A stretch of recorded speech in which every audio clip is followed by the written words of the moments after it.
ఇంద్రవెల్లి కొండల్లో దండు పుట్టిందో వస్తవా తమ్ముడా దళిత గిరిజన గన్నల దండోరా బ్రోగే వస్తవా సెల్లడా కాంగ్రెసు సైనికుల శంఖము దినారు రో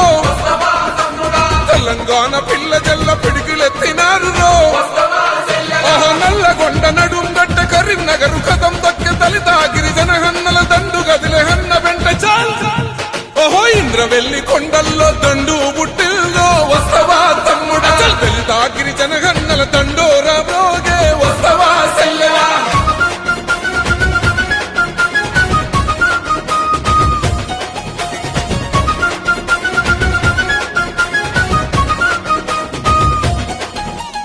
ఆనాడే దళితులకు దాపుగా నిలిచింది కాంగ్రెసు పార్టీ గిరిజనుల తండల్లో వెలుగులు నింపింది కాంగ్రెసు పార్టీ రిజర్వేషన్ తెచ్చి రాతలు మార్చింది